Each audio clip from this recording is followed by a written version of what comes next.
Crime petrol मालिकेतून परिचित असलेले अभिनेते सतीश नायकोडे हे घर मिळवून देण्याच्या आमिषाने तब्बल 25 लाख रुपयांच्या कथित फसवणुकीचे बळी ठरल्याचा दावा त्यांनी केला आहे। या प्रकरणी संबंधितांवर कठोर कारवाईची मागणी करण्यात आली आहे। सतीश नायकोडे यांनी आरोप केला की सांताक्रूज येथील SRA प्रकल्पात घर मिळवून देण्याचे आमिष दाखवत आस्था प्रॉपर्टीजच्या माध्यमातून त्यांच्याकडून लाखो रुपये घेण्यात आले। अधिकाऱ्यांच्या सह्या, शिक्के आणि स्टॅम्प पेपरवरील कागदपत्रे दाखवून विश्वास संपादन करण्यात आला। मात्र पैसे दिल्यानंतर ना घर मिळाले ना रक्कम परत मिळाली असा त्यांचा आरोप आहे। गेल्या वर्षभरापासून न्यायासाठी पोलीस ठाण्याचे उंबरठे झिजवत असल्याचं सांगताना सतीश नायकोडे भावूक झाले। या काळात वडिलांचे निधन झाल्याचे आणि नैराश्यातून आत्महत्येचाही प्रयत्न केल्याचा दावा त्यांनी केला। या प्रकरणातील संबंधितांवर कठोर कारवाई करून न्याय मिळावा अशी मागणी त्यांनी केली आहे। सर, काय नेमकं घडलंय तुमच्यासोबत? एक घर घेताना असंख्य अडचणींचा सामना करावा लागतोय, तर कशी फसवणूक झाली तुमची आणि साधारण किती पैशांची फसवणूक आहे? मराठीमध्ये एक म्हण आहे की घर बांधून पाहावं, विहीर खोदून पाहावी, लग्न करून पाहावं। त्यातलं घर बांधून पाहावं हे सर्वसामान्य माणसाला समजेल मला नेमकं काय म्हणायचं आहे। मुंबईत जन्म झाला, वय वर्ष 50 आहे, स्वतःचं हक्काचं आणि स्वतःच्या मेहनतीचं एक घर असावं, 400, 450, 500 स्क्वेअर फुटाचं उपनगरामध्ये, पश्चिम उपनगरामध्ये असावं। कारण मी ज्या इंडस्ट्रीत काम करतो, फिल्म इंडस्ट्री, TV इंडस्ट्री, त्यातलं मोस्टली काम हे पश्चिम उपनगरांमध्ये चालतं। तिथे घर घ्यावं ही इच्छा होती, मेहनतीने घ्यावं ही इच्छा होती। अर्थात आर्टिस्ट हे बँक आर्टिस्ट लोकांना किती पॉझिटिव्हली विचार करते लोन देताना हे सर्व श्रुत आहे। म्हणून वडिलांच्या प्रॉपर्टीवरती लोन काढावं आणि ते पैसे तिथे भरून घर घ्यावं आणि वडिलांच्या प्रॉपर्टीवर काढलेल्या लोनचे हप्ते भरावे, तितका साधा विचार होता।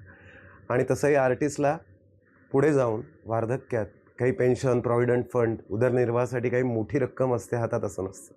म्हणूनच एक घर घेतलं की जेणेकरून त्याच्या भाड्यापोटी गावाला जाऊन का होईना पण त्याच्या भाड्यावर जगू, इतका साधा विचार होता। म्हणून घर घेण्याचं स्वप्न बाळगलं होतं। त्याकरता वडिलांचं हे घर, डोंबिवलीतलं हे घर मी मॉर्गेज केलं एका प्रायव्हेट फायनान्सकडे आणि ते पैसे मी आस्था प्रॉपर्टीजच्या माध्यमानं गुंतवले एक घर घेण्यासाठी। पण तिथे असणारे सच्चिदानंद बामणे, ॲग्नेलो परेरा, आकाश सोनी, सगळ्यात यांचा मास्टर माइंड म्हणजे शैलेश काकण, त्याचबरोबर असणारे त्यांचे अजून 2 साथीदार, ते म्हणजे अभिषेक गुजर आणि एक बेळमकर नावाचा, रुपेश बेळमकर नावाचा, ही सगळी टोळी आहे आणि यांच्यावर नक्कीच कोणाचं तरी वरदहस्त आहे। यांनी अनेक कुटुंबांची अशी फसवणूक केलेली आहे की घर देतो असं सांगून पहिलं एक नॉर्मल घर दाखवायचं, नंतर त्याचा व्यवहार होत नाही, एक मोठी रक्कम काढून घ्यायची आणि नंतर SRAचं घर दाखवायचं।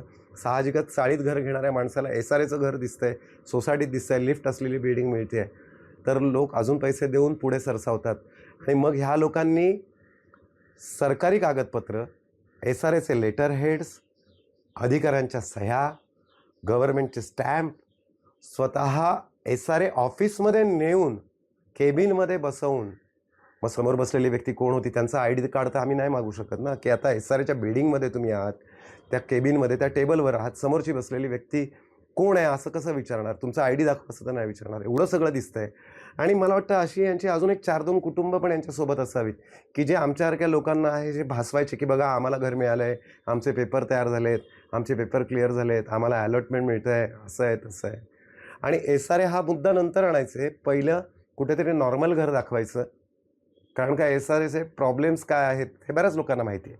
मग अशा लोकांना कसं गुंतवायचं, तर मग पैसे पहिले काढून घ्यायचे नॉर्मल घर दाखवून आणि मग तो व्यवहार होत नाही आणि आता पैसे पण परत देऊ शकत नाही, तर निदान पैसे नाहीत तर SRAचं घर घ्या आणि माणसाकडे काही पर्याय राहत नाही। मग ठीक आहे बाबा, घर तर दे। किती पैशांची ही फसवणूक साधारण?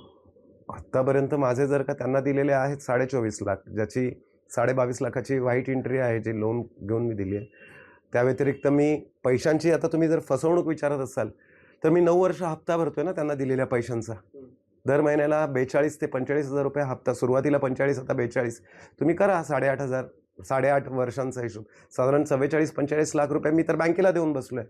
शिवाय ज्या प्रॉपर्टीवरती लोन काढलं आहे त्या प्रॉपर्टीचं जर फोरक्लोज करायचं आहे तर अजून 30,50,000 रुपये मला द्यायचे आहेत।